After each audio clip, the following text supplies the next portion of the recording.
कहानी का पूरा आनंद लेने के लिए कहानी के पिछले भागों को सुनना ना भूलें। कहानी के पिछले भागों का लिंक आपको नीचे कमेंट बॉक्स और डिस्क्रिप्शन बॉक्स में मिलेगा। तो चलिए आगे की कहानी शुरू करते हैं। जय श्री कृष्णा, जय श्री राधे, ओम नमः शिवाय, जय माता दी। हमें ना ही तुम्हारे साथ रहना है, ना ही तुम्हारे जैसी किसी गवार की शक्ल देखनी है, तो तुम चली जाओ गहना यहाँ से और हमें इस मजबूरी के रिश्ते से आज़ाद करो।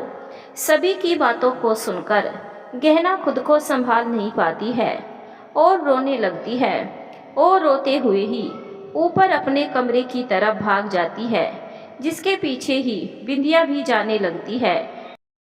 और उन दोनों को ऐसे जाते देख अलका जी और प्रिया दोनों के ही चेहरे पर शैतानी चमक आ जाती है। ऊपर कमरे में गहना बिस्तर पर जा औंधे मुंह लेटी जोरों से रो रही है। गहना रोते देख बिंदिया अंदर आकर खुद ही गहना का सामान पैक करते हुए बोली, तेरा रोना हो गया हो तो निकल भी जा यहाँ से, और कितना बेशरम बनकर यहाँ पर टिकी रहेगी। वैसे भी तेरे पति ने ही खुद ही कहा है वो तुझे पसंद नहीं करता है, तो तू चली क्यों नहीं जाती यहाँ से। इतना बोलते हुए वो गहना का सारा सामान बैग में भर देती है। अपनी ही बहन की बात सुन और उसकी हरकतों को देख गहना का तो दिल ही टूट जाता है और वो जोरों से रोते हुए ही बोली, तू मेरे साथ ऐसा कैसे कर सकती है बिंदिया। मैंने बचपन से लेकर अभी तक तेरी सारी इच्छाओं को पूरा किया। तुझे मैंने बहन की तरह नहीं बल्कि माँ की तरह पाला, और तूने मेरे साथ ही इतना बुरा किया। तो इतनी मतलबी कब से हो गई जो तूने अपने मतलब के लिए अपनी ही बहन की जिंदगी खराब कर दी। बिंदिया मुस्कुराते हुए, तूने जो भी किया वो सब तेरा फर्ज था। वैसे भी तू बड़ी है तो ये सब तेरा फर्ज था जो भी तूने किया। तो तू एहसान मत जता, तूने मेरे लिए क्या किया और क्या नहीं। और रही बात बहन होने की, तो कान खोल के सुन। हमने कभी भी तुझे अपनी बहन समझा ही नहीं। अरे बहन क्या, हमने तो तुझे कुछ भी समझा ही नहीं। वैसे भी हम तो तुझे बचपन से ही पसंद नहीं करते हैं। हमें तो तू बिल्कुल भी पसंद नहीं है। हम तुझसे नफरत करते हैं, नफरत। सुना तूने, हम तुझसे नफरत करते हैं, और आज से नहीं बल्कि बचपन से ही, क्योंकि तुझे हर कोई पसंद करता था मगर हमें कभी किसी ने पसंद नहीं किया, वो भी तेरे कारण। तुझे भले ही हमेशा से महान बनने का शौक़ रहा हो, मगर हमें इन सब का कोई शौक़ नहीं रहा है। हमें प्यार रहा है तो वो है खुद से, मतलब इसीलिए हमने खुद को इतना स्मार्ट और बेहतर बनाया ताकि कभी कोई हमें ना बोल ही ना पाए। मगर तू क्या है, एक अनपढ़ गवार जाहिल लड़की जिसे किसी भी बात का कोई आइडिया नहीं है। और हम तुझे हमेशा ऐसा ही देखना चाहते थे, और जो हम चाहते थे वो हमें मिल गया है। तो तू अब इस घर से निकल जा। इतना बोलते हुए बिंदिया गहना का एक हाथ पकड़ उसे उस रूम से बाहर निकलने लगती है। बिंदिया गहना का हाथ पकड़े और दूसरे हाथ से उसका बैग लिए उसे खींचते हुए नीचे ले जाती है और उसे दरवाजे तक ला छोड़कर मुस्कुराते हुए बोली, जा अब यहाँ से। वैसे भी अब यहाँ पर तेरा कोई भी नहीं है, तो तू यहाँ से जा सकती है। ये सब बोलते हुए बिंदिया मुस्कुरा रही है।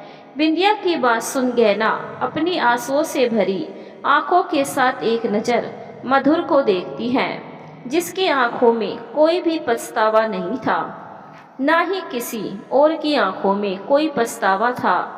जिसे देख गहना अपनी आंखों में आए आंसुओं को साफ कर बोली, हम इतने भी बेशरम नहीं जो भीख मांगकर यहाँ पर रहे या उसके लिए लड़े जो हमें कुछ समझता ही नहीं है। मगर जाने से पहले आप हमारी एक बात सुन लीजिए। जिस तरह से आप लोगों ने हमारी दुनिया उजाड़ी है, ठीक वैसे ही आप सबकी भी दुनिया एक दिन जरूर उजड़ जाएगी। जिस तरह से आज हमें हमारे घर से निकाला जा रहा है, उसी तरह आप सभी को भी एक ना एक दिन ऐसे ही हमारी तरह ही निकाला जरूर जाएगा। आप सभी ने मिलकर हमारी जिंदगी खराब की है। आप सभी भी कभी सुखी नहीं रह पाओगे। जो सुख हमें नहीं मिला, वो सुख तुम सबको भी नहीं मिलेगा। जितना आप सब ने हमें रुलाया, उतना ही आप सब भी रोओगे। बोलते हुए गहना की आंखें अब आंसुओं से नहीं बल्कि गुस्से से भरी हैं। हम यहाँ से जा रहे हैं क्योंकि हम बेशरम नहीं, जो एक ऐसे इंसान के साथ रहे जो चाहता ही नहीं हम उसके साथ रहे। मगर हमारी बात हमेशा याद रखना, जो खुशी जो सुख हमें नहीं मिल पाया, वो कभी आप सभी को भी नहीं मिलेगा। फिर वो बिंदिया को देखकर बोली, और तुम बिंदिया, तुम हमारी अपनी बहन होने के बावजूद हमारी सौतन बन बैठी, वो भी बस इस ऐसो आराम के लिए। तुमने ये सब करने से पहले एक बार भी नहीं सोचा तुम जिसका घर उजाड़ रही हो वो कोई और नहीं बल्कि तुम्हारी अपनी सगी बहन है। इतना बोल गहना गुस्से और नफरत से बिंदिया को देखने लगती है और वैसे ही बोली, तुमने हमसे हमारा सुहाग छीना है बिंदिया, इसके लिए हम कभी भी तुम्हें माफ़ नहीं करने वाले, ना ही हम इस बात को कभी भूलेंगे। आप सभी ने मिलकर हमारा और हमारी ज़िंदगी का तमाशा बना कर रख दिया है। हम ना ही इस बात को कभी भूलेंगे, ना ही आप सभी को माफ़ करेंगे। इतना बोल गहना अपनी आंखों में आंसू लिए वहाँ से चली जाती है। उसके वहाँ से जाते ही बिंदिया अंदर से डोर लॉक कर देती है और फिर मधुर के साथ उसके कमरे में चली जाती हैं। बिंदिया और मधुर के जाते ही प्रिया बोली, मोम, अब हम क्या करें? ये गहना तो गई, मगर ये बिंदिया, इसने तो शादी कर ली। अब हम इसे कैसे निकालें इस घर से? अलका जी कुछ सोचते हुए, अभी जो चल रहा है सब कुछ चलने दो, हम बाद में सोचेंगे उस बिंदिया का करना क्या है। इतना बोल वो भी वहाँ से चली जाती है।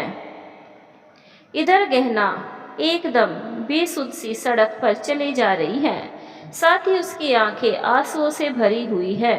गहना के सामने बार बार बस मधुर का बिंदिया से शादी कर उसे घर लाना, साथ ही गहना को उसके घर से चले जाना, बोलना, यही सब याद आ रहा है, जिसे याद कर गहना के आंसू रुकने का नाम ही नहीं ले रही है और वो बस बेसुध सी सड़क पर चले जा रही है। इस समय गहना को ये भी होश नहीं है, वो बस सड़क पर चले जा रही है और वो इस समय सड़क के बीचों बीच चल रही है, जिस कारण काफ़ी सारी कार उसे हॉर्न भी लगा रही हैं।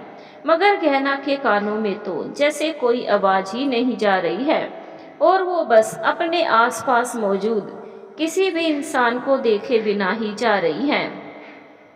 अभी गहना बस पैदल सड़क पर चल ही रही है, उतने में ही एक कार काफ़ी स्पीड में गहना के सामने आ जाती है, जिससे गहना की एक जोरदार टक्कर हो जाती है और वो वही सड़क पर बेहोश होकर गिर पड़ती है। ऐसे टक्कर होने से उस जगह पर भीड़ जमा हो जाती है और गहना को देखने लगती है। तभी कार में बैठी एक औरत जल्दी से बाहर निकलती है और गहना के पास आ उसे देखने लगती है। इस समय गहना के सर पर बहुत ज़्यादा चोट लगी है, जिस कारण गहना के सर से खून बह रहा था, जिसे देख वो औरत खुद से ही बोली, ओ माय गॉड, इसके सर से तो काफ़ी सारा खून बह रहा है, मुझे जल्दी से ही इसका इलाज करवाना होगा। इतना बोल वो अपने आसपास मौजूद लोगों को देखकर बोली, प्लीज़ आप सभी जल्दी से मेरी कार में बिठा दीजिए इन्हें, मुझे हॉस्पिटल लेकर जाना होगा। इतना बोल वो खुद ही गहना को उठाने लगती हैं। उस औरत की बात सुन कुछ लोग गहना को उठाने में मदद करते हैं और उसे जल्दी से कार में बिठा देते हैं, जिसके कार में बिठाते ही वो औरत गहना को अपने साथ लेकर वहाँ से निकल जाती हैं। प्रिया, मोम, आपको क्या लगता है वो लड़की गहना वो इस समय कहाँ गई होगी? वैसे वो तो यहाँ पर किसी को भी जानती नहीं, पहचानती नहीं, तो वो कहाँ जा सकती है? अलका जी कहीं पर भी जाए हमें उससे क्या, वैसे भी वो लड़की इस घर और हमारे बेटे की ज़िंदगी से चली गई, हमारे लिए तो यही काफ़ी है, क्योंकि हम किसी गरीब लड़की को तो अपने घर की बहू बना सकते हैं, मगर किसी अनपढ़ गवार लड़की को नहीं। और वो गहना, वो तो कहीं से कहीं तक हमारे बेटे के बिल्कुल भी काबिल नहीं थी। ना ही वो देखने में सुंदर थी, ना ही हमारी सोसाइटी में रहने लायक। इतना बोल अलका जी शांत हो जाती है और कुछ सोचते हुए बोली, हमारे लिए हमारे बेटे की खुशी ज़्यादा मायने रखती है। हमारा बेटा जहाँ जिसके साथ खुश है, हमारी खुशी भी अपने बेटे की खुशी में ही है। तो हमें उस अनपढ़ गवार जाहिल लड़की से कोई भी लेना देना नहीं है। प्रिया, पर मोम अब डैड वापस घर आएंगे, तब हम डैड से क्या बोलेंगे? हमने कैसे उस गहना को घर से निकाल दिया और कैसे उस गहना की छोटी बहन से मधुर की शादी होने दी। अलका जी तुम्हें इतना सोचने की ज़रूरत नहीं है, हम बोल देंगे मधुर के पिता से वो लड़की कैरेक्टरलेस थी और हमारे बेटे के लिए सही नहीं थी, जिस कारण मधुर को उसे छोड़कर उसकी छोटी बहन से शादी करनी पड़ी। इतना बोल अलका जी मुस्कुराने लगती है। अभी वो बस मुस्कुरा ही रही थी, उतने में ही उनका मोबाइल बजने लगता है, जिसे देख अलका जी जैसे ही कॉल रिसीव कर हेलो बोलती है, वैसे ही दूसरी तरफ की बात सुन अलका जी के हाथ से मोबाइल छूटकर नीचे गिर जाता है और उनकी आंखें आंसुओं से भर जाती है। जैसे ही मिसेज राठौर कॉल रिसीव कर दूसरी तरफ की बातें सुनती है, ठीक वैसे ही मिसेज राठौर के हाथ से उनका मोबाइल छूटकर जमीन पर गिर जाता है और वो बस बेसुध सी अपनी आंखों से आंसू बहाने लगती है।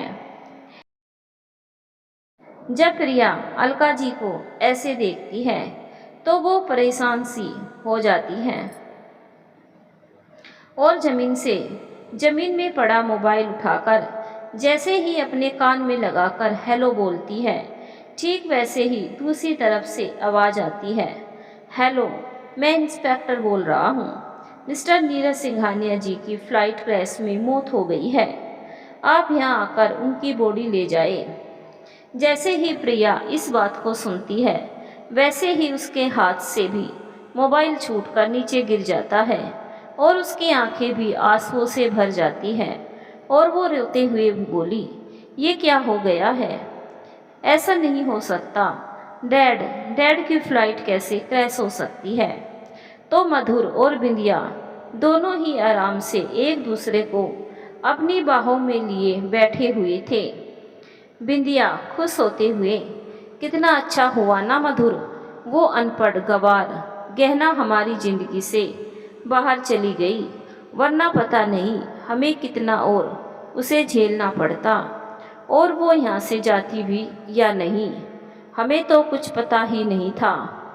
इनफैक्ट हमें तो ये डर सताने लगा था कहीं वो कोर्ट कचहरी के चक्कर ना लगा बैठे, मगर चलो अच्छा ही हुआ जो वो बिना किसी तमाशे के ही यहाँ से चली गई। मधुर बिंदिया को कसकर अपनी बाहों में भरते हुए बोला, जाती कैसे नहीं वो गहना, वैसे उसे तो यहाँ से जाना ही था, वैसे भी उस जैसी गवार से कौन ही शादी करता, पर ये तो हम थे जिसने उससे शादी की, वो भी मजबूरी में, पर अब और नहीं, अब हम और तुम, हम दोनों ही उस गहना से आज़ाद हो गए हैं और अब हम दोनों आराम से अपनी ज़िंदगी जिएंगे। अभी वो दोनों बात कर ही रहे हैं, उतने में ही उन्हें अपनी माँ और भाभी दोनों के ज़ोर से रोने की आवाज़ सुनाई देती है, जिसे सुनते ही मधुर जल्दी से बिंदिया को खुद से दूर कर अपनी मोम के कमरे में जाने लगता है। मधुर को जाते देख बिंदिया भी जल्दी से मधुर के पीछे जाने लगती है। जैसे ही मधुर अपनी मोम के कमरे में आता है, साथ ही अपनी माँ और भाभी को ऐसे रोते देखता है, तो वो परेशान हो जाता है और वो जैसे ही अपनी माँ के कंधे पर अपना एक हाथ रखता है, ठीक वैसे ही अलका जी मधुर के गले लग जोरों से रोते हुए बोली, तेरे पिता हम सभी को छोड़कर चले गए मधुर बेटा, तेरे पिता हम सभी को छोड़कर चले गए। इतना बोल वो मधुर के गले लग और भी जोर से रोने लगती है। मगर जैसे ही मधुर अपनी माँ की इस बात को सुनता है, वैसे ही उसकी आंखें हैरान हो जाती है और वो वैसे ही हैरान होकर बोला, ये आप कैसी बात कर रही हो मम्मी? पापा को कुछ नहीं हुआ है, वो एकदम ठीक है। इतना बोलते हुए उसकी नज़र टीवी पर चल रही न्यूज़ पर जाती है और जैसे ही वो न्यूज़ को देखता है, वैसे ही उसे एक जोर का धक्का लगता है। तो वही खड़ी बिंदिया वो ये देख थोड़ा हैरान होती है, मगर अंदर ही अंदर वो काफ़ी खुश भी हो रही है। साथ ही ये सोच भी रही थी, अच्छा हुआ जो बूढ़ा गया, अब कम से कम मुझे इस घर से तो कोई नहीं निकालेगा। ये सोचते हुए वो अंदर ही अंदर काफ़ी ज़्यादा खुश हो रही थी, मगर बाहर से दुखी होने और रोने का नाटक करने लगती है। दूसरी तरफ जिस कार से गहना का एक्सीडेंट हुआ था, वो औरत गहना को हॉस्पिटल ले जाने की जगह अपने घर ले आती है, जो काफ़ी बड़ा और आलीशान है। जैसे ही उस औरत की कार गेट से अंदर आती है, ठीक वैसे ही वो औरत जल्दी से कार से बाहर निकलकर कुछ नौकरों को आवाज़ लगाकर बुला लेती है और उनकी मदद से ही गहना को घर के अंदर ला एक कमरे में ले जाकर उसे आराम से बिस्तर पर लिटा देती है और थोड़ी परेशान सी होते हुए बोली, खुद से बोली, पता नहीं कौन लड़की है और क्यों ऐसे मेरी कार के सामने आ गई। इसे तो चोट भी बहुत ज़्यादा लगी है, अब मैं क्या करूं? कहीं कोई सीरियस बात ना हो जाए और इसे हॉस्पिटल ना ले जाना पड़े। अगर हॉस्पिटल ले गई तो डॉक्टर पुलिस को इन्फॉर्म करने के लिए बोलेंगे, अब मैं क्या करूं? ये सब बोलते हुए वो लेडी परेशान लग रही है और गहना के ठीक होने के साथ ही डॉक्टर के जल्दी आ जाने की प्रार्थना भी कर रही है। तभी एक मेड डॉक्टर को अपने साथ लेकर आती है, जिसे देख वह औरत परेशान सी होते हुए बोली, डॉक्टर जल्दी से इस लड़की को चेक कीजिए, कहीं कोई सीरियस कंडीशन तो नहीं है, प्लीज़ जल्दी से चेक कीजिए। ये बोलते हुए ही उनके चेहरे पर गहना के लिए परेशानी साफ देखी जा सकती थी। आप परेशान होना बंद कीजिए मिसेज खन्ना, मैं अभी इन्हें चेक करता हूँ। इतना बोल डॉक्टर गहना के पास जा उसे चेक करने लगता है और थोड़ी देर चेक करने के बाद डॉक्टर गहना के सर पर पट्टी कर देता है, साथ ही उसकी सभी चोटों पर भी मरहम पट्टी लगा देता है। जिसके बाद मिसेज खन्ना को देख बोला, इन्हें सर पर काफ़ी गहरी चोट लगी है और हाथों पैरों में मामूली सी चोट है, पर आप बिल्कुल भी फिक्र मत कीजिए, मैंने दवाई लगा दी है और इंजेक्शन भी दे दिया है, जिससे घाव जल्दी भरने लगेगा और इन्हें किसी भी तरह का कोई इन्फेक्शन नहीं होगा। इतना बोल वो एक रिसीव्ड में कुछ दवाई लिखकर वो पर्ची उस औरत के हाथ में दे देते हैं। मिसेज खन्ना, हॉस्पिटल तो नहीं ले जाना होगा ना डॉक्टर? नहीं, हॉस्पिटल ले जाने की कोई ज़रूरत नहीं है और आप फिक्र मत कीजिए, मैंने इलाज कर दिया है और मैं कल एक बार आकर चेक कर लूँगा, तो आप फिक्र मत कीजिए। और फिर अपनी फीस लेकर वहाँ से जाने लगते हैं। तो मिसेज खन्ना बोली, इसे होश कब तक आएगा डॉक्टर? शाम तक या रात तक इन्हें होश आ जाएगा, और अगर रात में भी नहीं आया तो सुबह होश आ जाएगा, आप फिक्र मत कीजिए। इतना बोल डॉक्टर वहाँ से चला जाता है और मिसेज खन्ना एक नज़र गहना को देख एक मेड को वहीं रहने का बोल वो भी वहाँ से चली जाती है। अगले दिन सुबह मिसेज खन्ना अपने घर के हॉल में बैठी कुछ फाइल देख रही थी। तभी उनके गार्डन में एक कार के रुकने की आवाज़ आती है, जिसे सुन मिसेज खन्ना के होठों पर एक मुस्कान आ जाती है और वह अपनी फाइल बंद कर सामने डोर की तरफ देखने लगती हैं। तो वहाँ से उन्हें एक लंबा चौड़ा 23 से 24 साल का लड़का आता हुआ दिखाई देता है, जो देखने में काफ़ी हैंडसम था, जिसे देख मिसेज खन्ना के होठों पर प्यारी सी मुस्कान आ जाती है और वो अपनी जगह से जैसे ही खड़ी होती है, वैसे ही वह लड़का जोर से चिल्लाते हुए आता है, मोम, और आते ही अपनी मोम के गले लग उन्हें जोर से हक कर बोला, मोम मोम मोम, कैसी हो आप मोम? मैंने आपको इन कुछ दिनों में काफ़ी ज़्यादा मिस किया। मैं ठीक हूँ वीरेन बेटा, और अब तुम आ गए हो ना, तो मैं पहले से भी ज़्यादा ठीक हूँ। इतना बोलते हुए मिसेज खन्ना अपने बेटे से अलग होकर उसे देखने लगती है और दोनों में से कोई कुछ बोल पाता उससे पहले ही एक मेड ऊपर से आते हुए बोली, मैम, उस लड़की को होश आ गया है और वो यहाँ से जाने की जिद कर रही है। जैसे ही मेड इस बात को बोलती है, वैसे ही मिसेज खन्ना, तुम चलो मैं अभी आती हूँ, इतना बोल वो जैसे ही ऊपर कमरे की तरफ जाने लगती है, वैसे ही वीरेन हैरान होकर बोला, कौन लड़की मोम? आप किसकी बात कर रहे हो? कल मेरी कार के सामने एक लड़की आ गई थी, उसी का एक्सीडेंट मेरी कार से हो गया था, तो मैं उसे अपने साथ यहाँ पर ले आई। पता नहीं वो कौन है और कैसे मेरी कार के आगे आ गई। उसके सर पर काफ़ी गहरी चोट भी आई है। इतना बोलते हुए वह काफ़ी उदास होती है और इतना बोल वो ऊपर सीढ़ियों की तरफ जाने लगती है, जिन्हें ऊपर जाते देख वीरेन भी अपनी मोम के साथ ही ऊपर जाने लगता है। अंदर कमरे में गहना बेड से नीचे उतरने की कोशिश कर रही है। उसे वैसा करने से एक मेड रोकने की कोशिश करती है, मगर गहना उसकी बात नहीं सुन रही थी और बेड से नीचे उतरने की कोशिश कर रही है, मगर उसके पैरों पर काफ़ी सारी चोटें आई हुई थी, जिस कारण से उसे खड़े होने में भी परेशानी हो रही थी। साथ ही उसके चेहरे पर उसका दर्द साफ दिखाई दे रहा है, पर फिर भी वो मेड की एक बात नहीं सुनती है और धीरे से बेड के से नीचे उतरने लगती है। और वो जैसे ही बेड से नीचे पैर रख अपने पैरों पर खड़ी होती है, वैसे ही लड़खड़ाकर गिरने ही वाली होती है। ठीक वैसे ही मिसेज खन्ना और वीरेन दोनों ही झट से उसके पास जा उसे दोनों तरफ से पकड़ लेती हैं। ये तुम क्या कर रही हो बेटा?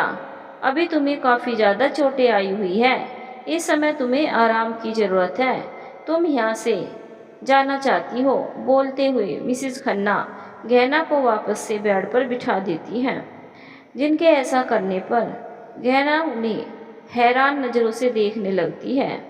तो वीरेन वो वैसे ही गहना को देखता है, वैसे ही हैरान होकर बोला, गहना जी आप? वीरेन की आवाज़ सुन मिसेज खन्ना के साथ गहना भी वीरेन को देखने लगती है। तो अपने सामने वीरेन को देखकर गहना की आंखें भी हैरान हो जाती हैं। मिसेज खन्ना अपने बेटे को देख, तुम इसे जानते हो वीरेन? हाँ मोम, मैं नहीं जानता हूँ, ये गहना जी है, मधुर की पत्नी। अभी कुछ समय पहले ही इनकी और मधुर की शादी हुई है। इतना बोल वीरेन शांत हो जाता है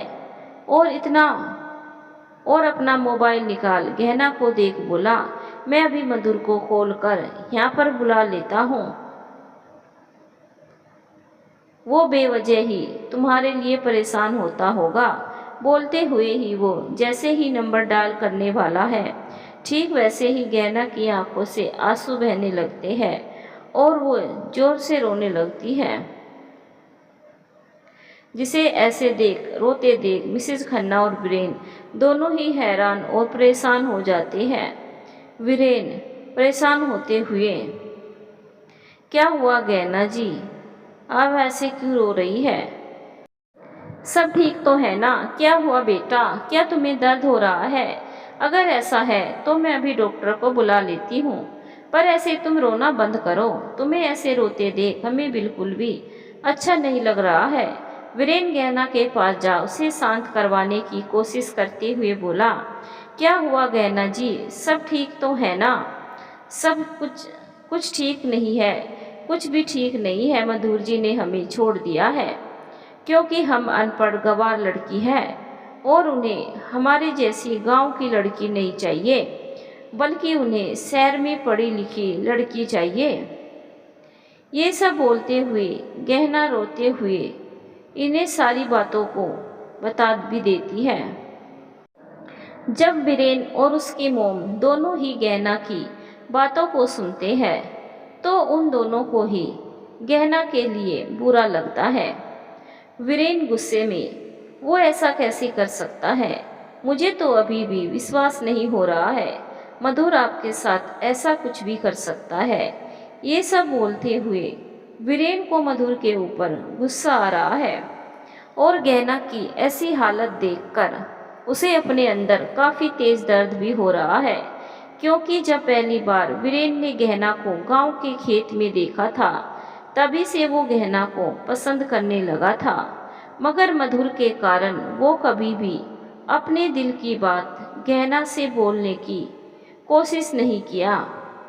मगर आज गहना के मुंह से सारी सच्चाई सुनने के बाद अब वीरेन को मधुर पर सच में गुस्सा आ रहा है। तुम पुलिस के पास क्यों नहीं जाती बेटा? तुम पुलिस के पास जाकर कंप्लेन करो, अपने हक के लिए लड़ो। ऐसे ही कोई तुमसे तुम्हारा हक नहीं छीन सकता है। तुम्हें अपने लिए आवाज़ उठानी चाहिए और अपना हक वापस लेना चाहिए। ये बोलते हुए मिसेज खन्ना गहना के कंधे पर अपना एक हाथ रख उसके पास ही बैठ जाती है। गहना रोते हुए, कैसन हक आंटी जी? और कैसन घर? हमारा तो कछु था ही नहीं जो हम किसी के लिए आवाज़ उठाए या आपन हक के लिए कोनो पुलिस के पास जाए। जब हमार पति ही हमें पत्नी मानने से इनकार कर दिए, जब मधुर जी ने खुद ही हमें ये कहा हम उनके लायक नहीं है, बल्कि हम बस उनकी एको मजबूरी थे जिससे वो अब आज़ाद होना चाहती हैं। और यहाँ तक उन्होंने हमसे ये भी कहा हमें उनके घर से और उनकी ज़िंदगी से चले जाना चाहिए, क्योंकि वो हमें प्यार करना तो दूर पसंद भी नहीं करती है। तो हम काहे उस घर में रहे और एक ऐसे इंसान के लिए लड़े जिसने कभी हमें अपनी पत्नी माना ही नहीं, ना ही कभी हमें इंसान समझा। हम क्यों एक ऐसे इंसान के लाने लड़े जिसने हमें कभी कुछ समझा ही नहीं था। और हम इतने भी गिरे हुए नाई हैं जो ऐसे इंसान के लिए लड़े जो हमें कुछ समझता ही नहीं है। ये सब बोलते हुए गहना बिलक बिलक कर रो रही थी। उसे ऐसे रोता देख वीरेन को बिल्कुल भी अच्छा नहीं लगा और वो गहना के पास जा उसके आंखों में आए हर आंसुओं को अपने हाथों की उंगलियों से साफ कर बोला, बस गहना जी, अब बस भी करो। अब आप एक भी आंसू और नहीं बहाओगी और आपने ना बिल्कुल सही फैसला किया है।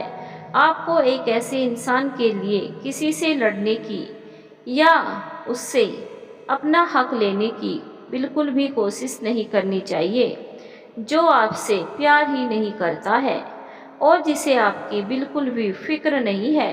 अब से आप उस इंसान के लिए बिल्कुल भी नहीं रोओगी, ना ही उस इंसान के लिए आंसू बहाओगी जिसने आपको घर से निकाल दिया, और ना ही आप अपनी उस बहन के बारे में सोचोगी जिसने आपसे आपका स्वाग छीन लिया।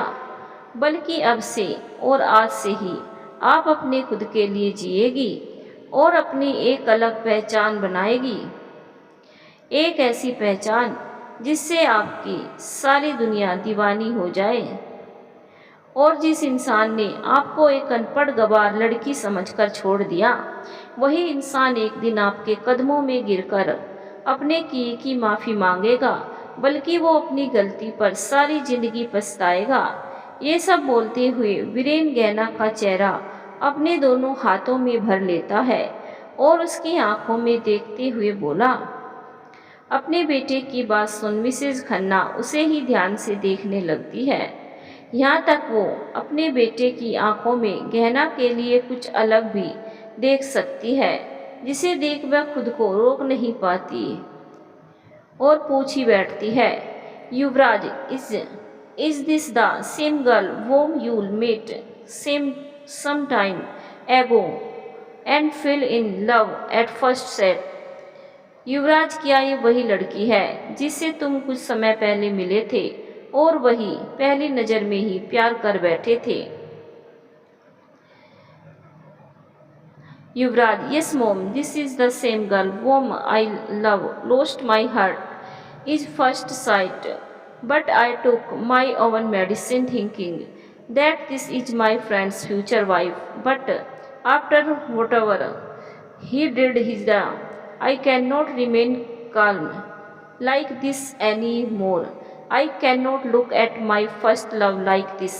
हाँ मोम, ये वही लड़की है जिसे पहली नज़र देखने पर ही मैं अपना दिल हार बैठा था, मगर मैंने ये सोचकर अपनी फीलिंग अपने ही दबा ली। ये मेरे दोस्त की होने वाली वाइफ है, मगर जो भी उसने इनके साथ किया उसके बाद मैं अब ऐसे ही शांत नहीं रह सकता हूँ।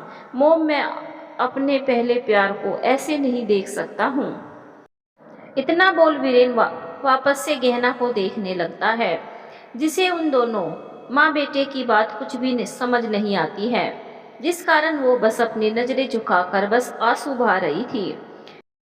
वीरेन अपनी मोम को देखकर, मोम, आप एक काफ़ी बड़ी एक्टर्स, डायरेक्टर, प्रोड्यूसर और एक बहुत बड़ी एंटरटेनमेंट कंपनी की CEO है, और मैं चाहता हूँ मोम, इस बार आप गहना को लॉन्च करें ताकि सारी दुनिया गहना को उसके असली नाम से जाने और पहचान सके। मोम, क्या आप अपने बेटे के लिए इतना कर सकती हो? ये सब बोलते हुए वीरेन बड़ी आस भरी नज़रों से अपनी मोम को देख रहा है। मिसेज खन्ना कुछ सोचकर, this is quite beautiful to look at, पर थोड़ा मुश्किल होगा इसे लॉन्च करना, because she is very innocent and naive on top of that is she is not even educated. इतना बोल वो शांत होकर गहना को देखने लगती है, फिर आगे कुछ सोचकर बोली, मुश्किल तो होगा पर नामुमकिन नहीं, और मुझे पूरा यकीन है you will definitely make your love so वर्दी that not only some people but the whole world can see it and say that this is both your love and your choice. इतना बोल मिसेस खन्ना मुस्कुरा देती है। Thanks मोम, आप नहीं जानती आपने मुझे कितनी बड़ी खुशी दी है, और मैं आज आपसे वादा करता हूँ मोम, मैं आपको एक ऐसा सितारा दूंगा जिसे पाने के बाद आपको कभी भी अपने फैसले पर पछतावा नहीं होगा, बल्कि हमेशा खुशी ही होगी। ये सब बोलते हुए वीरेन खुश होता है, मगर गहना, जिसे दोनों की कोई भी बात समझ नहीं आ रही थी, वो तो बस दोनों को ही टुकुर टुकुर देखे जा रही है। उसे ऐसे देख वीरेन मुस्कुरा कर बोला, गहना जी, आज से आप हमारे साथ ही रहेगी, और हाँ, जल्दी से ठीक हो जाओ, क्योंकि अब से आपको काफ़ी ज़्यादा मेहनत करनी है और पढ़ना लिखना दोनों ही सीखना भी है। जैसे ही वीरेन इस बात को बोलता है, ठीक वैसे ही गहना हैरान नज़रों से उसे ही देखने लगती है। 2 महीने बाद सिंघानिया हाउस, सुबह का समय, सारे ही लोग डाइनिंग चेयर पर बैठे नाश्ता कर रहे हैं। तभी वहाँ पर एक मेड दौड़ते हुए आती है और सभी को देख बोली, मैडम, बिंदिया मैडम से मिलने कोई लड़का आया है और वो बोल रहा है उसे अभी ही बिंदिया मैडम से मिलना है। उस मेड की बात सुन अलका जी और उनके दोनों बेटों के साथ प्रिया भी बिंदिया को देखने लगती है, तो बिंदिया खुद से ही अपने मन में बोली, ओ नो, कहीं विक्की को पता तो नहीं चल गया मैंने शादी कर ली है और वो यहाँ इसीलिए आया है।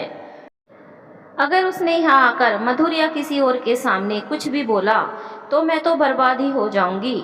अरे नहीं, मुझे यहाँ आने से या किसी से भी मिलने से रोकना होगा, नहीं तो मैं जो ये अच्छा होने का नाटक कर रही हूँ वो सभी के सामने आ जाएगा। ये सब सोचते हुए बिंदिया जल्दी से अपनी चेयर से खड़ी हो जाती है और उस मेड को देख बोली, तुम चलो, हम आ रहे हैं। पता नहीं कौन हमसे मिलने आया होगा, कोई हमारा दोस्त हो सकता है जो हमारी शादी की खबर सुनकर यहाँ आया होगा। इतना बोल बिंदिया जल्दी से ही डाइनिंग एरिया से बाहर निकल जाती है। ऐसे इतनी जल्दी से बाहर जाते देख प्रिया अपनी सास की तरफ देखने लगती है, जो खुद भी उसे ही देख रही है। बाहर गार्डन में विक्की काफी गुस्से में इधर से उधर चक्कर लगा रहा है, साथ ही इस समय वह ज्यादा गुस्से में भी है। जब बिंदिया विक्की को ऐसे इतने गुस्से में देखती है तो वह डर जाती है और धीरे से ही बोली, विक्की। जैसे ही बिंदिया विक्की का नाम लेती है, ठीक वैसे ही विक्की पीछे पलटकर बिंदिया को देखता है, जिसे देखते ही विक्की की आंखें गुस्से से लाल हो जाती है और वह काफी ज्यादा गुस्से में ही बोला, छी बिंदिया छी, मुझे शर्म आती है तुम पर और खुद पर भी। मैंने कैसे तुम जैसी सेल्फिश और घटिया लड़की से प्यार किया, मुझे ये सोचकर ही खुद पर घिन आ रही है। मैं कैसे तुम जैसी लड़की से प्यार भी कर सकता हूँ जिसे बस पैसों से मतलब है और किसी इंसान या उसकी फीलिंग से नहीं। तुम मेरे साथ ऐसा कर सकती हो। ये बोलते हुए विक्की जोर से गुस्से में चिल्ला रहा है, बिंदिया हमारी बात सुनो विक्की, और ऐसे चिल्लाकर तमाशा करना बंद करो, क्योंकि ये तुम्हारा घर नहीं हमारा ससुराल है। और रही बात प्यार की, तो ये तुम्हारी गलती है जो तुमने हमसे प्यार किया, इसमें हमारी कोई गलती नहीं है। वैसे भी हमने तो तुम्हें साफ बोला था, जिस दिन हमें कोई तुमसे भी अमीर इंसान मिल गया उस दिन हम तुम्हें छोड़ देंगे, तो हमने बिल्कुल वैसा ही किया। तो तुम इतना गुस्सा बेवजह क्यों कर रहे हो? और रही बात प्यार की, तो बिंदिया ने बचपन से लेकर अभी तक बस खुद से ही प्यार किया है और किसी से नहीं, और आगे भी बिंदिया खुद से ही प्यार करेगी और किसी और से नहीं। तो तुम यहाँ से जाओ और तमाशा करना बंद करो, क्योंकि हम अपनी जिंदगी में बहुत खुश हैं और तुम भी किसी और से शादी कर खुश रहो, और हमारे बीच किया था उसे अपने अंदर ही रखो। मगर बिंदिया की बात सुन विक्की को गुस्सा आ जाता है और वो उसी गुस्से में बिंदिया की दोनों बाहों को पकड़कर गुस्से में चिल्लाते हुए बोला, तुम ऐसा कैसे बोल सकती हो? हम 4 सालों से साथ हैं बिंदिया, और हमारे बीच 4 सालों से फिजिकल रिलेशन रहा है, तो तुम ऐसे कैसे मुझे छोड़कर किसी और से शादी कर सकती हो? क्या तुम मेरे साथ बस अपनी ज़रूरतों को पूरा करने के लिए थी? अगर ऐसा था तो तुमने मेरे साथ बिल्कुल भी सही नहीं किया है, और अभी तक तुमने मेरा प्यार देखा है, मगर अब तुम्हें मेरी नफरत झेलनी पड़ेगी। ये बोलते हुए विक्की जोरों से चिल्ला रहा है, जिसे ऐसे चिल्लाते देख बिंदिया डर जाती है। यूवी गुस्से में ही चिल्लाकर बोला, तुमने उस इंसान से शादी इसीलिए की क्योंकि वो मुझसे ज़्यादा अमीर है, इसके पास मुझसे ज़्यादा पैसे हैं, इसीलिए तुमने मुझे छोड़कर उस इंसान से शादी की ना, मगर तुमने मुझे छोड़कर अपनी ज़िंदगी की सबसे बड़ी गलती की है बिंदिया, क्योंकि जिस इंसान के लिए तुमने मुझे छोड़ा है वो इंसान मेरे सामने कुछ भी नहीं है, क्योंकि मेरे डैड तुम्हारे पति से भी कहीं ज़्यादा अमीर इंसान हैं, जिनका बिजनेस इंडिया ही नहीं बल्कि यूएसए में भी है।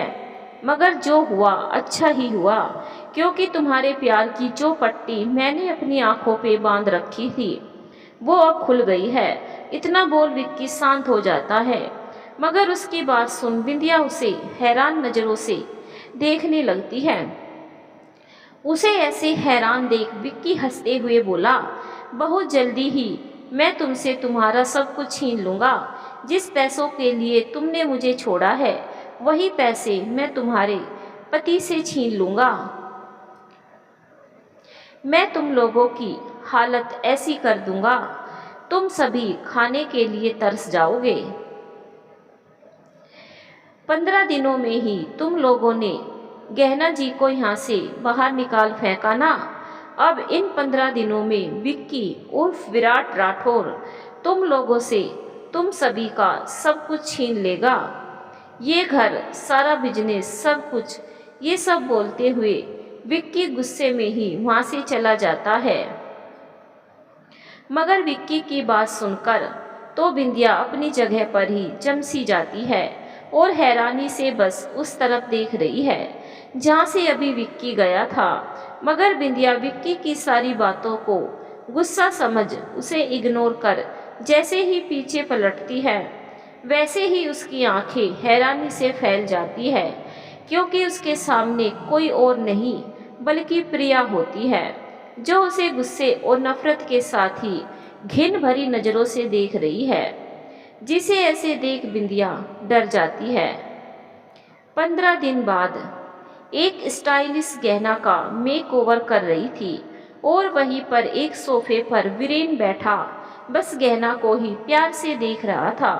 तो गहना अपना मेकओवर कराते हुए ही बच्चों की तरह सामने दीवार पर लगे कुछ चार्ट को देख उन्हें पढ़ रही है, जिनमें गिनती अनार, आम और ABCD है, जिन्हें देख गहना उन्हें पढ़ रही है। करीब 1 घंटे बाद ही गहना का सारा मेकअप हो जाता है और जैसे ही गहना खुद को आईने में देखती है, वैसे ही वो खुद को पहचान ही नहीं पाती है और उसका मुंह खुले का खुला रह जाता है। इस समय गहना ने एक बेहद ही खूबसूरत सी ड्रेस पहन रखी थी और गहना के लंबे घने बाल एक चोटी की जगह खुले हुए थे, जिन्हें कर्ल किया गया था, जो गहना के कमर तक आ रहे थे और वो काफ़ी ज़्यादा सुंदर लग रहे थे। गहना के चेहरे पर आज हल्का मेकअप है, होठों पर डार्क रेड लिपस्टिक जो ड्रेस से मैचिंग है, कानों में डायमंड के ईयरिंग, हाथ में बैंगल और पैरों में 5 इंच ऊंची हील है। इस समय गहना का सारा लुक बदल चुका था और वो कोई गांव की लड़की नहीं बल्कि किसी शहर की मॉडल की तरह लग रही थी। इस समय गहना इतनी ज़्यादा खूबसूरत लग रही थी जिसे देख वीरेन की नज़रें ही गहना से हट नहीं रही थी और वो बस बिना पलके झपकाए ही गहना को निहारे जा रहा था। जब मिसेज शालिनी खन्ना उस रूम में आती है और अपने बेटे को इस तरह से एकटक गहना को ही देखते हुए पाती है, तो वो भी गहना की तरफ देखती है और गहना को ऐसे देख उनके चेहरे पर भी मुस्कान आ जाती है। तभी गहना शालिनी जी और वीरेन दोनों को देख अपना बड़ा ही क्यूट सा फेस बनाकर बोली, हम कैसे लग रहे हैं। गहना की बात सुन वीरेन अपने होश में आता है और वो गहना के पास आ उसे प्यार से देखते हुए बोला, तुम सच में किसी परी की तरह लग रही हो, मगर तुम्हें अब परी ही नहीं बल्कि लोगों के दिल की धड़कन भी बननी है, जिसके लिए तुम्हें अभी काफ़ी ज़्यादा मेहनत करनी होगी। आज से ही तुम्हें रैंप वॉक करना सीखना होगा और 1 हफ्ते बाद से एक्टिंग की क्लास लगानी होगी। वैसे अब तो तुम्हें थोड़ा बहुत पढ़ना और लिखना आने लगा है, यहाँ तक तुम अब अपना नाम भी खुद से लिख लेती हो, तो अब हमें आगे की ट्रेनिंग करना शुरू करना होगा। इतना बोलते ही वीरेन एक बड़ी सी और मोटी सी किताब, जिसका वजन करीब 2 से 3 किलो होगा, वैसी 2 किताब गहना के सर पर रख उसे बैलेंस बनाकर चलने का बोलता है। और वीरेन की बात सुन गहना भी बिना किसी नाटक के ही वैसा करने लगती है जैसा उसे वीरेन करने को बोलता है। शाम का समय, इस समय अलका जी और प्रिया दोनों ही सास बहू बैठी आपस में बात कर रही है और बिंदिया वो घर की सफाई कर रही है। इस समय बिंदिया ने कोई भी महंगे कपड़े नहीं पहन रखी थी, ना ही वो पहले की तरह सुंदर लग रही थी, क्योंकि उस दिन प्रिया ने विक्की और बिंदिया की सारी बातों को सुन लिया था, जिसे उसने अपनी सास को बता दी थी।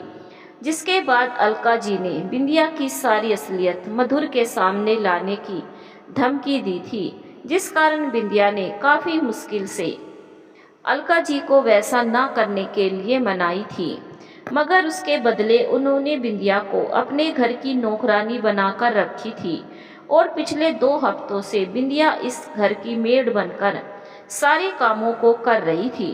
अभी वो सारे अपने अपने कामों में लगे ही थे कि तभी बाहर दरवाजे से प्रिया का पति रोते हुए घर के अंदर आता है। इस समय प्रिया के पति की हालत काफी ज्यादा खराब थी। उसके कपड़ों में खून के धब्बे थे, साथ ही उसकी हालत खराब थी, बिल्कुल वैसे जैसे कोई गली का भिखारी हो।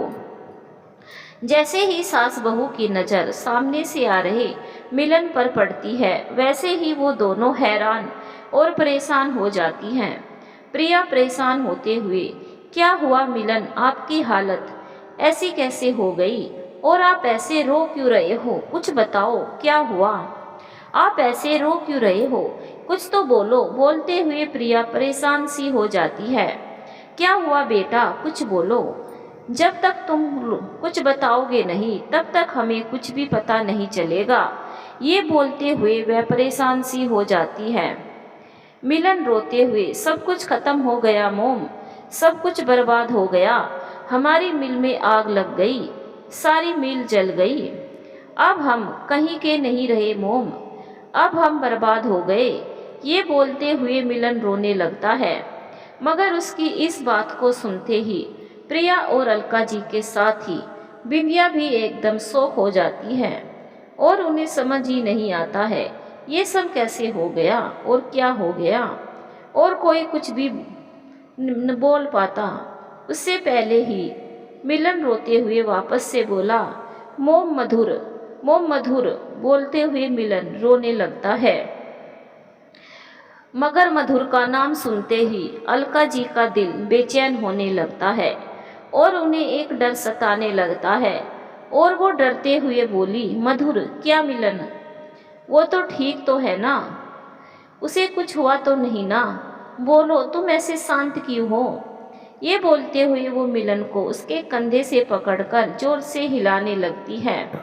मिलन रोते हुए बोला, मोम, मधुर मिल में ही था जब आग मिल में लगी थी और मिल में लगी आग में वो बुरी तरह से फंस गया और खुद को बचाने के चक्कर में वो पहली मंजिल से कूद गया, जिस कारण उसके पैरों में काफ़ी ज़्यादा चोटें आई है और डॉक्टर का कहना है अब मधुर कभी भी अपने पैरों पर खड़ा नहीं हो पाएगा। इतना बोलते हुए ही वह रो पड़ता है। मगर उसकी इस बात को सुनते ही अलका जी जोर से चीखी, नहीं, ऐसा नहीं हो सकता। तो प्रिया भी रोने लगती है। ठीक वैसे ही मधुर की हालत के बारे में सुनकर बिंदिया भी परेशान हो जाती है। वो इसलिए परेशान नहीं होती कि मधुर अब कभी चल नहीं पाएगा, बल्कि वो इसीलिए परेशान होती है क्योंकि अब वो विक्की के पास भी नहीं जा सकती है, ना ही गांव जा सकती है, और ये घर से भी अगर उसे निकाल दिया गया तो वो क्या करेगी। यही सब सोचते हुए बिंदिया परेशान होने लगती है। 2 साल बाद काफ़ी सारे रिपोर्टर, पत्रकार एक बड़ी एंटरटेनमेंट कंपनी के बाहर बनाई गई जगह पर बैठे किसी के आने के साथ ही इंटरव्यू लेने की बड़ी ही बेसब्री से इंतजार कर रहे थे और सभी को इंटरव्यू लेने की भी काफ़ी जल्दबाजी है और हर किसी के होठों पर इस समय बस एक ही नाम है जो किसी और का नहीं बल्कि गहना का है, जो इन 2 सालों में एक उभरता सितारा बन चुकी थी और उसने इन 2 सालों में 4 फिल्में की थी जो सभी बॉक्स ऑफिस पर छा गई थी और सभी फिल्मों ने काफ़ी ज़्यादा कमाई के साथ ही लोगों का प्यार भी हासिल किया था।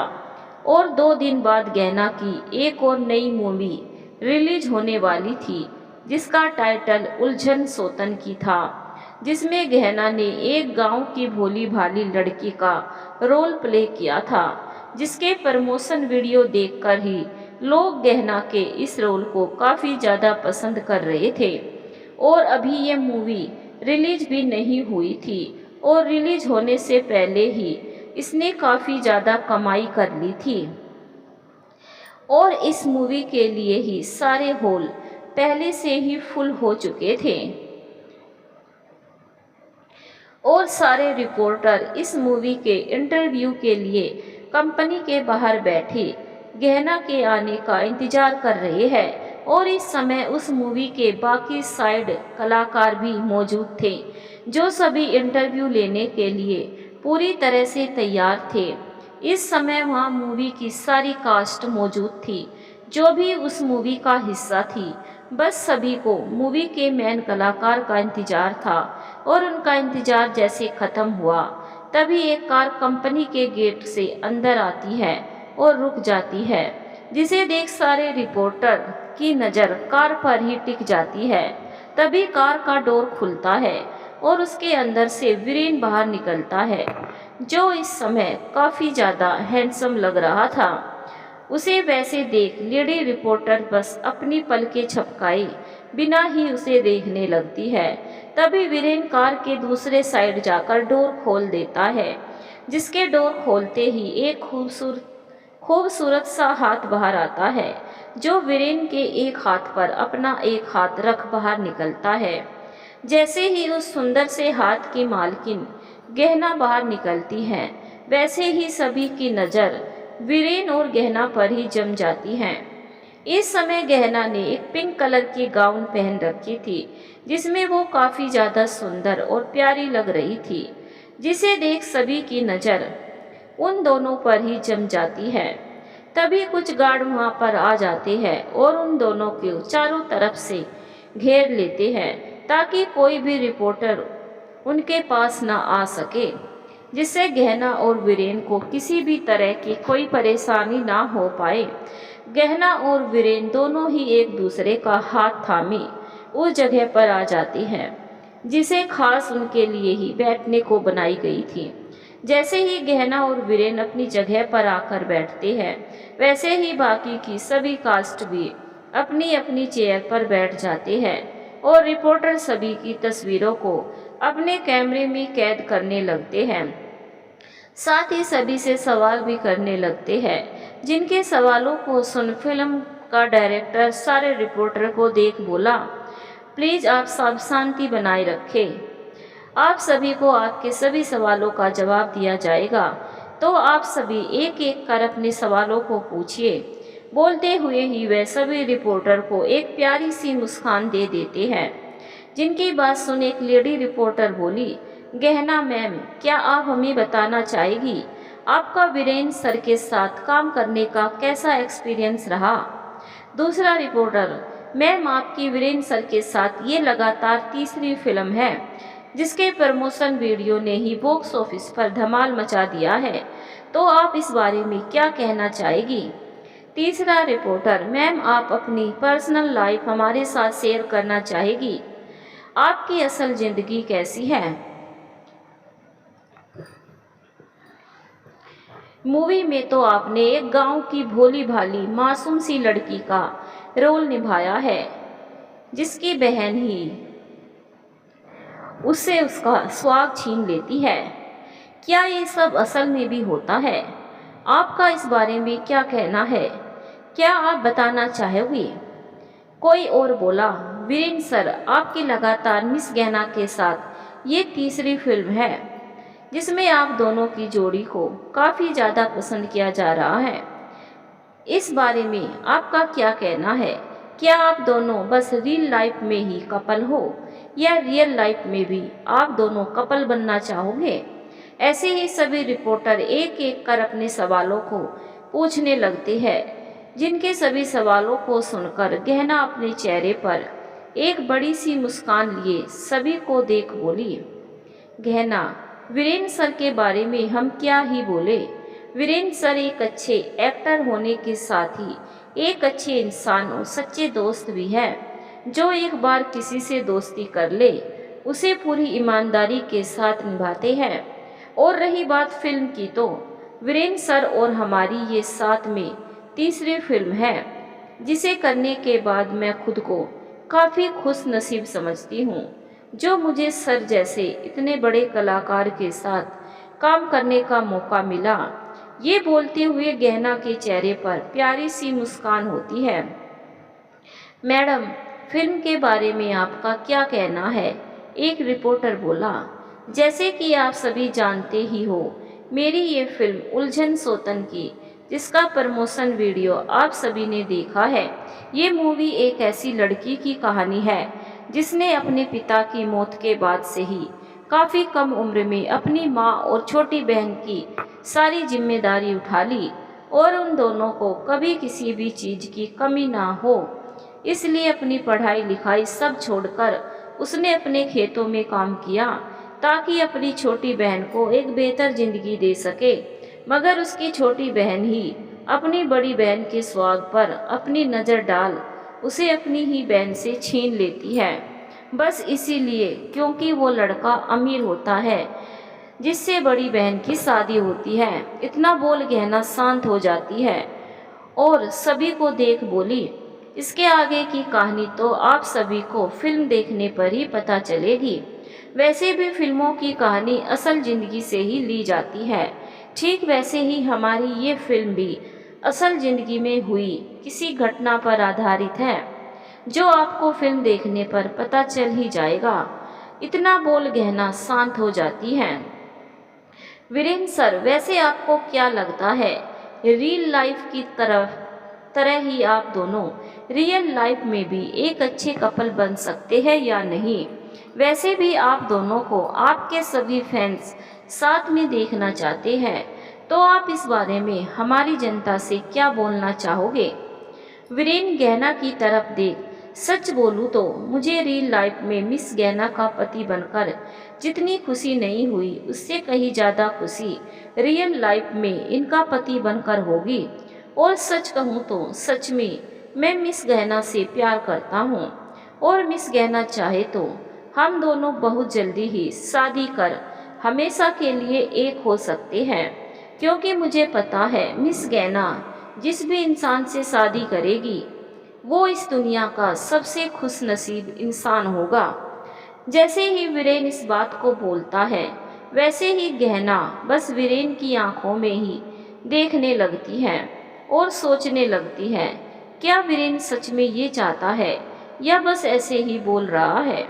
ऐसे ही करीब 1 घंटे तक इंटरव्यू चलता है, जिसके बाद सभी वहाँ से चले जाते हैं। जब सारे रिपोर्टर वहाँ से चले जाते हैं, तब वीरेन गहना के साथ वापस अपने घर आता है और वो दोनों जैसे ही अपने घर आती है, वैसे ही शालिनी जी दोनों को देख अपने पास बुलाती है।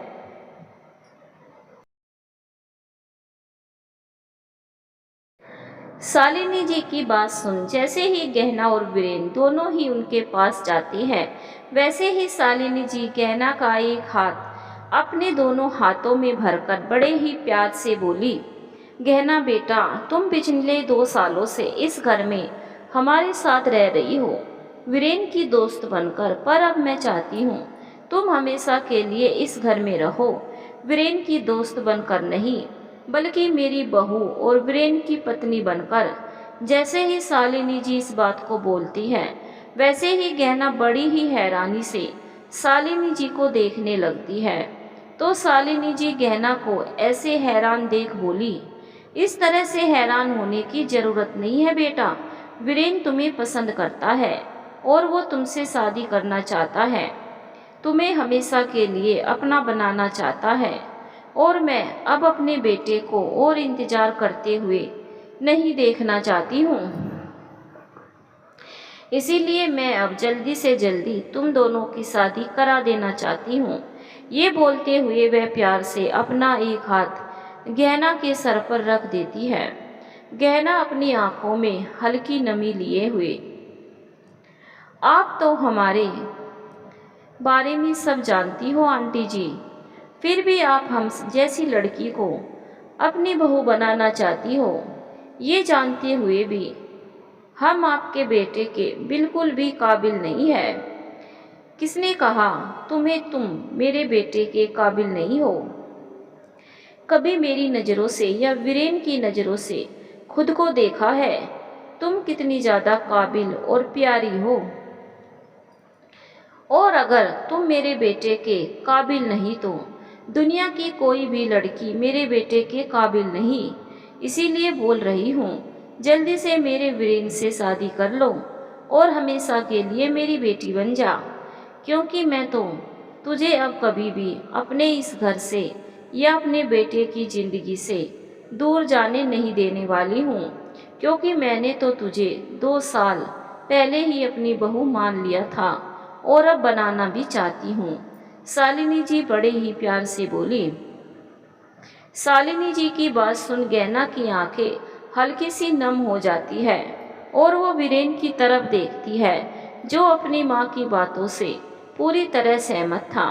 साथ ही उसकी आंखों में गहना को अपने लिए प्यार भी नजर आ रहा था, जिसे देख गहना हाँ में अपना सर हिलाते हुए बोली, अगर वीरेन जी चाहते हैं हम उनसे शादी करें तो हम करेंगे वीरेन जी से शादी। ये बोलते हुए वह शालिनी जी के गले से लग रोने लगती है।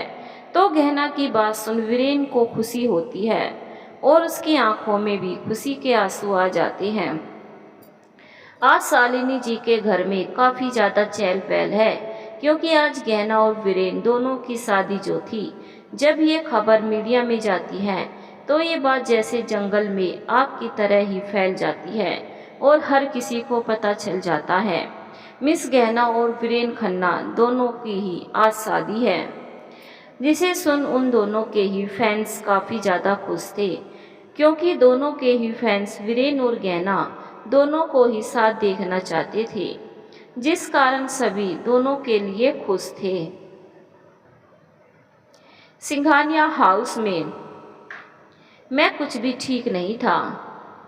नीरज की डेथ के बाद से सब कुछ बिखर गया था और जब मिल में आग लगी उसके बाद सिंघानिया परिवार बुरी तरह से गरीब हो गया था।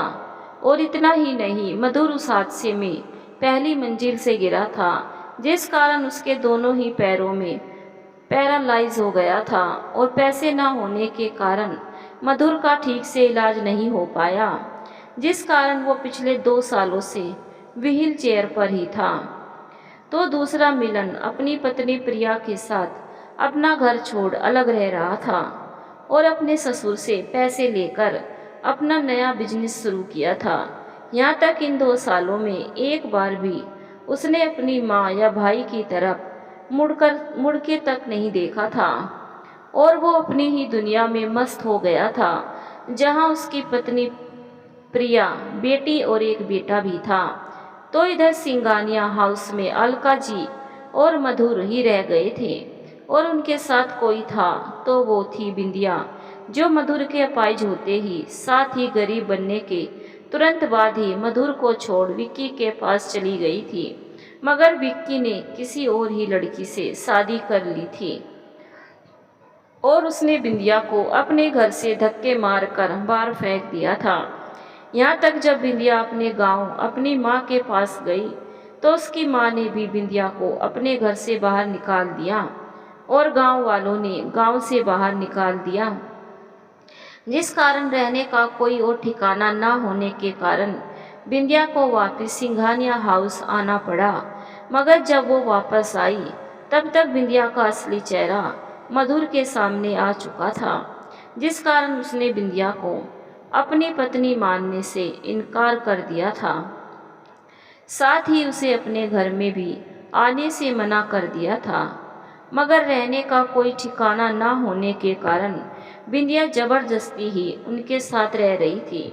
पर अलका जी और मधुर दोनों में से किसी ने भी बिंदिया से इन 2 सालों में बात तक नहीं किए थे और अब मधुर को अपनी गलती का एहसास हो चुका था कि उसने गहना जैसी भोली भाली लड़की का दिल दुखाया और उसे अपने घर से बाहर किया, क्योंकि जो भी हुआ वो सब गहना को घर से बाहर निकालने के बाद ही हुआ, जिस कारण मधुर ने ये सोच लिया था उन सभी को गहना की बद्दुआ लगी है, जिस कारण आज उन सभी की हालत इतनी ज़्यादा खराब हो चुकी है और उनकी हालत अब इतनी ज़्यादा खराब हो गई थी, जिस कारण आज उनका बंगला नीलाम होने जा रहा था, क्योंकि मिल के लिए बैंक से बड़ा लोन लिए थे, जिसे मिल जल जाने के कारण चुका नहीं पाए। इसीलिए बैंक आज इनके घर को नीलाम कर रहे थे और अपने घर को नीलाम होते देख दोनों ही माँ बेटे की आंखों में आंसू है। इस घर की बोली 10 करोड़ से शुरू होती है और 70 करोड़ पर जाकर रुकती है, और इस घर को लेने वाला कोई और नहीं बल्कि वीरेन है, जिसने उस घर को अपनी होने वाली पत्नी गहना के लिए खरीदा था। जब मधुर और उसकी माँ को ये बात पता चलती है, उनका घर किसी और ने नहीं बल्कि वीरेन ने खरीदा है, तो मधुर को ये सोच कर राहत मिलती है, उसका घर उसके दोस्त ने ही खरीदा है। रात का समय वीरेन का घर एकदम दुल्हन की तरह सजा हुआ था। साथ ही इस जगह पर काफ़ी सारे छोटे बड़े सभी सितारे आए हुए थे, जो गहना और वीरेन की खुशियों में शामिल होने के लिए आए हुए थे। पंडित जी मंत्रों को पढ़ रहे थे और गहना वीरेन दोनों ही मंडप में बैठे मुस्कुरा रहे थे, और उन दोनों के साथ ही वीरेन के मोम डैड और गहना की माँ वे तीनों ही खुश हैं, और एक एक कर सारी रस्में पूरी होती हैं। पहले वरमाला की रस्म, फिर कन्यादान की विधि, उसके बाद फेरे, फिर सिंदूर और बाद में मंगलसूत्र की रस्म। एक एक कर ऐसे ही सारी रस्में होती हैं, जिसके बाद दोनों की शादी हो जाती है, जिसे देख सभी खुश होते हैं। फिर दोनों शादी संपन्न होने के बाद सभी का आशीर्वाद लेते हैं, जिसके करीब 1 घंटे बाद ही वीरेन गहना को अपने साथ लिए अपने घर से बाहर निकल जाता है। ये बोलकर उसने गहना के लिए शादी का गिफ्ट लिया है, जिसे वह उसे आज ही दिखाना चाहता है। वीरेन की बात सुन गहना भी बिना सवाल जवाब किए वीरेन के साथ चली जाती है, क्योंकि उसे वीरेन पर खुद से भी ज़्यादा भरोसा हो चुका था, और प्यार भी। इसीलिए वीरेन के साथ कार में बैठ वहाँ जाने लगती है, जहाँ वीरेन उसे ले जाता है। कुछ समय बाद ही उनकी कार सिंघानिया हाउस के बाहर रुकती है, जिसे देख गहना हैरान होती है, और उसी हैरानी के साथ वह वीरेन को देखने लगती है। गहना को हैरान देख वीरेन उसके हाथ को अपने हाथ में थाम खुद पर भरोसा रखने के लिए बोलता है, जिसे सुन गहना बस हल्का सा मुस्कुरा देती है। जिसके बाद वीरेन अपनी पत्नी को अपने साथ लिए सिंघानिया हाउस के डोर पर आकर खड़ा हो जाता है। तभी वहाँ पर शालिनी जी अपने हाथ में आरती की थाल लिए आती है, जो पहले ही वहाँ पर पहुँच चुकी थी, जिन्हें वहाँ पर देख गहना हैरान होती है, और उससे भी ज़्यादा हैरानी उसे ये देख होती है उसकी सासू माँ उसका स्वागत इस घर में करने वाली थी, जो उनका नहीं था। जिस कारण गहना हैरान होती है, क्योंकि वहाँ पर सिर्फ उसकी सासू माँ ही नहीं बल्कि उसकी अपनी माँ भी है। शालिनी जी मुस्कुराते हुए, ऐसे क्या देख रही हो बेटा, तुम्हें इतना सोचने की जरूरत नहीं है, तुम बस गृह प्रवेश कर अंदर आओ। इतना बोल शालिनी जी दोनों को तिलक कर उनकी आरती उतार कलश गिराकर आरती की थाल में अपने दोनों पैरों को रख अंदर आने के लिए बोलती है, जिसे सुन गहना हाँ में अपना सर हिला कलश अपने पैर से गिरा देती है। फिर आरती की थाल में अपने दोनों पैरों को रख अपने पैरों की छाप उस घर में छोड़ते हुए घर के अंदर आ जाती है। अभी गहना अंदर आई ही थी कि उसे अपने सामने अलका जी को एक सिंपल सी साड़ी पहनी है, साथ ही उसके चेहरे पर झुर्रियाँ आ चुकी थी। जो पहले किसी रानी की तरह दिखती थी, आज वो किसी नौकरानी की तरह दिख रही थी। उन्हें देख गहना हैरान होती है। ठीक वैसे ही जब उसकी नज़र व्हील चेयर पर बैठे मधुर पर जाती है, जो पहले से काफ़ी ज़्यादा दुबला पतला और कमज़ोर दिखाई दे रहा था, उसे देख गहना की हैरानी बढ़ जाती है।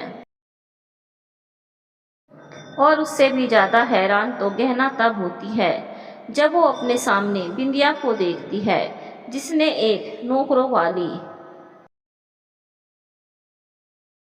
ड्रेस पहन रखी थी और नौकर के साथ लाइन में खड़ी थी, जिसे देख गहना को कुछ समझ ही नहीं आता ये सब क्या हो गया है।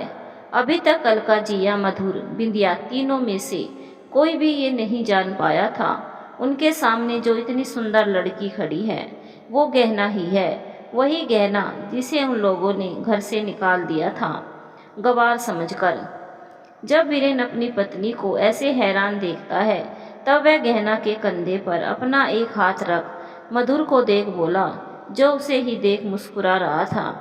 मधुर, इनसे मिलो, ये है गहना, मेरी पत्नी और हजारों लाखों के दिलों की धड़कन, जिन्हें लोग इनोसेंट ब्यूटी के नाम से भी जानते हैं।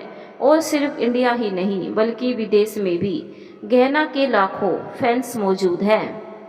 और सबसे बड़ी बात तो ये है, ये कोई और नहीं बल्कि तुम्हारी अपनी एक्स वाइफ और मेरी प्रेजेंट वाइफ गहना है। जैसे ही वीरेन इस बात को बोलता है वैसे ही मधुर के साथ उसकी माँ और बिंदिया सभी हैरान होकर गहना को ही देखने लगते हैं। साथ ही उन्हें तो कुछ समझ ही नहीं आता है, ये कैसे हो सकता है। गहना, वीरेन, ये आपके दोस्त और उनके घर वालों को क्या हो गया है? गहना हल्की हैरानी से बोली। वीरेन मुस्कुराते हुए, ये सब इनके कर्मों का ही फल है गहना, जो इन्हें आज मिल रहा है। इन सब ने मिलकर तुम्हारे साथ बुरा किया था। यहाँ तक शादी के 2 हफ्ते बाद ही तुम्हें इस घर से निकाल बाहर फेंक दिया था, अनपढ़ समझकर। मगर ये इनके किए कर्मों की सजा है जो भगवान ने इन्हें दिया है, इनसे इनका सब कुछ छीनकर। वैसे भी इन लोगों को घमंड था अपनी दौलत पर और अपने अमीर होने पर, तो देखो आज इनका सारा गुरूर चूर चूर हो गया और उनकी हालत आज ऐसी हो गई है। अगर मैं इन्हें हमारे इस घर से बाहर निकाल फेंक दूं तो इनके सर पर छत भी ना रहे। इतना बोलते हुए वह गहना का हाथ अपने हाथ में थाम लेता है। मगर वीरेन की बात सुन मधुर और उसकी माँ अपनी नजरें भी गहना से मिला नहीं पाते हैं। और बिंदिया, उसे तो समझ ही नहीं आता है ये सब क्या हो गया है और कैसे हो गया। जो लाइफ में वो जीना चाहती थी वही लाइफ गहना जी रही है, जिसे देख बिंदिया को कुछ भी समझ ही नहीं आता है। गहना हैरान होते हुए, वीरेन, ये घर इतना बोल। गहना शांत हो जाती है। गहना की बात का जवाब वीरेन दे पाता उससे पहले ही वहाँ पर एक आवाज आती है, ये घर आपका है भाभी, जिसे वीरेन ने आपके लिए खरीदा है, आपका शादी के बाद का पहला तोहफा। ये बोलते हुए एक लड़का, जो कोई और नहीं विक्की है, वो दरवाजे से अंदर आते हुए बोला। जब बिंदिया विक्की को अपने सामने देखती है, जो एक लड़की का हाथ थामे और एक छोटी सी बच्ची को अपनी गोद में लिए आ रहा था, जिसे इतने समय बाद देख बिंदिया की आंखें हैरानी से फैल जाती है और उसे अब ऐसा लगने लगता है जैसे किसी ने उसके सर पर 1000 चप्पल मारा हो। और वह बस हैरान नजरों से विक्की तो सभी कभी उसके साथ आ रही लड़की को देख रही है। विक्की की बात सुन गहना विक्की को देखने लगती है तो वीरेन हाँ में अपना सर हिला देता है, जिसे देख गहना भी हल्का सा मुस्कुरा देती है। तभी विक्की बिंदिया को देख बोला, पैसों के लिए तुमने मुझे छोड़कर अपनी ही बहन के पति से शादी की थी बिंदिया, और आज देखो तुम्हारे पास कुछ भी नहीं बचा, ना ही प्यार, ना बहन, ना माँ और ना ही पति। आज तुम्हारे पास कुछ भी नहीं बचा, तुमने खुद अपने हाथ से अपना सब कुछ खो दिया। इतना बोल वह अपनी पत्नी का हाथ कसकर पकड़कर बोला, मगर मैं खुश नसीब हूँ जो मुझे इतनी प्यारी और समझदार पत्नी मिली, जिसने कभी भी मेरे पैसों से नहीं बल्कि हमेशा मुझसे प्यार किया और मुझे समझा। इतना बोल विक्की अपनी पत्नी के हाथों को चूम लेता है, जिसे देख आज बिंदिया की आंखों में आंसू है। गहना मधुर को देख, आपने हमें एक गवार समझकर अपनी जिंदगी और घर से बाहर निकाल फेंका था, क्योंकि हमें ना ही अच्छे से कपड़े पहनने आते थे, ना ही हमें ठीक से बातें करनी आती थी, और हमसे हमारा हक छीनकर आपने हमारी ही बहन से शादी की थी, क्योंकि वह पढ़ी लिखी मॉडर्न लड़की थी। मगर आज आपकी इस हालत को देख हमें सच में आप पर तरस आता है। मधुर जी, आप क्या थे और क्या हो गए। इतना बोल वह बिंदिया के पास जाती है, जो अपनी नजरें झुकाए खड़ी थी, जिसे देख गहना बोली, एक बहन की तरह नहीं, एक माँ बनकर तुम्हें पाला और तुम्हारी हर जिद को पूरा किया, मगर तुमने कभी भी हमें अपना समझा ही नहीं। यहाँ तक हमसे ही हमारा स्वाग छीन लिया था, मगर आज देखो तुमने हमसे हमारा सब कुछ छीन लिया था, मगर आज तुम्हारे पास कुछ भी नहीं बचा है। इतना बोलते हुए गहना की आवाज़ हल्की रुआसी हो जाती है, क्योंकि जैसे भी हो बिंदिया है तो उसकी छोटी बहन ही, जिसे उसने प्यार किया और हमेशा एक बड़ी बहन की तरह नहीं बल्कि एक माँ की तरह उसे प्यार दिया। और अपनी उसी बहन की ऐसी हालत देखकर गहना की आंखें हल्की सी नम होती है। गहना वीरेन के पास जा उसे देख बोली, अच्छा ही हुआ वीरेन जो मधुर जी ने हमें छोड़ दिया।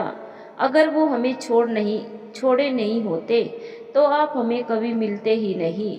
इतना बोल गहना वीरेन के गले लग जाती है और उसे एक टाइट हक कर बोली, सच में खुशकिस्मत है हम वीरेन जो आप हमें पति के रूप में मिले। आपने हमें बदल कर प्यार नहीं किया बल्कि हमें खुद के लिए बदला, ताकि हमारी खुद की एक पहचान बन सके। मगर आपने कभी भी हमारे बदले रूप से नहीं बल्कि उस गहना से प्यार किया जिसे आपने पहली बार देखा था। इतना बोलते हुए गहना खुश होती है। मगर गहना की बात सुन मधुर का सर शर्म से झुक जाता है और उसकी माँ का भी। यहाँ तक वह इतने शर्मिंदा है जो गहना से माफ़ी भी नहीं मांग पाती है। शालिनी जी चलो बस भी करो, और इसके आगे जो करना है उसे अपने कमरे में जाकर करो। और हाँ, मुझे जल्दी से एक पोता या पोती भी दे दो ताकि मैं भी जल्दी से दादी बन सकूं। इतना बोल वो प्यार से गहना के सर पर हाथ रखती है। अपनी सास की बात सुन गहना शर्मा जाती है और उनके गले लग बोली, माँ आप बिल्कुल भी फिक्र मत कीजिए, हम आपको एक नहीं बल्कि 1 दर्जन पोता या पोती दे देंगे। इतना बोल वो उनसे अलग होती हैं और शालिनी जी भी प्यार से गहना के सर पर हाथ रख बोली, मुझे 1 दर्जन पोता पोती नहीं चाहिए, मैं 2 से ही काम चला लूँगी। वैसे भी मुझे मेरी बेटी प्यारी है और मैं नहीं चाहती मेरी खुशी के लिए मेरी बेटी को ज़्यादा दर्द या तकलीफ़ें झेलनी पड़े। तो 2 काफ़ी है, समझी मेरी प्यारी सी बिटिया रानी।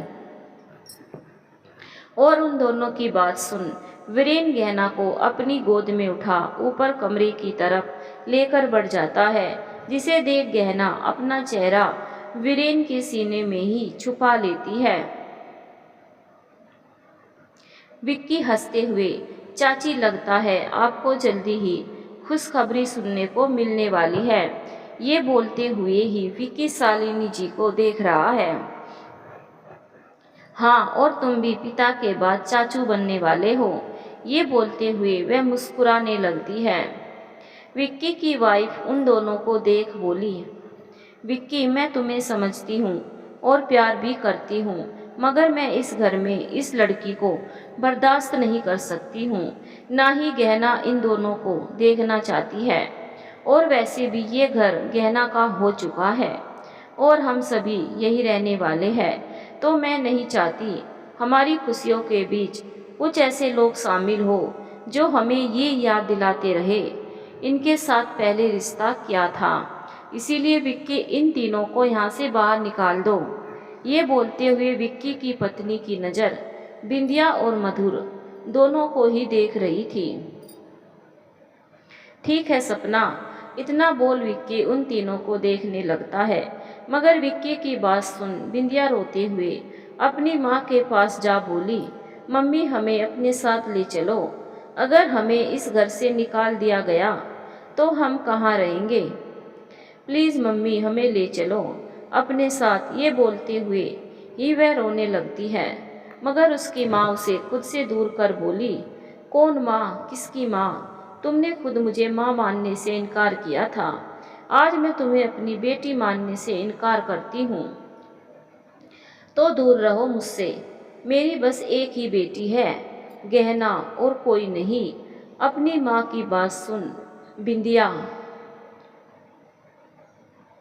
रोने लगती है, मगर विक्की के गार्ड उसे घर से बाहर निकाल देते हैं और मधुर और उसकी माँ को बंगले के बाहर बने सर्वेंट क्वार्टर में छोड़ देते हैं।